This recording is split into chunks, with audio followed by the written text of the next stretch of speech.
Hi, ഫുട്ബോളിലെ right wing back, right midfielder, right winger ഉത്തമ സുഹൃത്തുക്കളായാൽ ആ വിങ്ങിൽ അറ്റാക്കിൽ പൊളിക്കും എന്നാണ് പറയുന്നത്. അതായത് ഈ വിങ് ബാക്കിന് ഓപ്പർച്യൂണിറ്റി അറ്റാക്കിൽ ഒരുക്കണമെങ്കിൽ അത് ഈ മിഡ്ഫീൽഡറിന് ഈ വിങ്ങറും കോൺട്രിബ്യൂട്ട് ചെയ്യാൻ ഒരിക്കലും പറ്റത്തില്ല.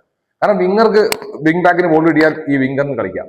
അപ്പോൾ നാച്ചുറലി വിങ്ങറിന് കളിക്കുന്ന വിങ്ങർ ബോൾ എടുത്ത് അകത്തേക്ക് വന്നു കഴിഞ്ഞാൽ ഈ നാച്ചുറലി വരുന്ന പ്ലെയർ ഇദ്ദേഹത്തിൻ്റെ കൂടെ പോകും. അപ്പോൾ ഈ സൈഡ് ഫ്രീ ആയി. ഇവിടെ ഓവർലാപ്പിംഗ് സ്പേസ് ആയി. അതായത് ഓവർലാപ്പിംഗ് സ്പേസ് ഉണ്ടാക്കിയാൽ മാത്രമേ ഈ വിങ് ബാക്കിന് കയറി വരാൻ പറ്റൂ. പിന്നീട് ഈ റൈറ്റ് വിങ് ഫോർവേഡ് ആയിട്ട് കളിക്കാം. വിങ് ഫോർവേഡ് ആയിട്ട് കളിച്ചിട്ട് വേണേ വിങ് ഫോർവേഡിലേക്ക് ഇങ്ങോട്ട് പോകുമ്പോൾ വിങ് ബാക്കിന് അണ്ടർലാപ്പ് ചെയ്യാം. അതായത് ത്രൂ ഔട്ട് ആയിട്ട് അറ്റാക്ക് ഉണ്ടാക്കണമെങ്കിൽ ഈ മൂന്ന് പേര്, ഈ ട്രയാങ്കിൾ വളരെ ഇമ്പോർട്ടന്റ് ആണ്.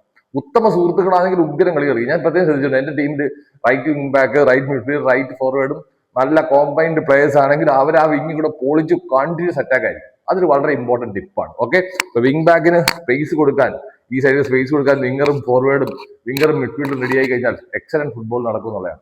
ബൈ.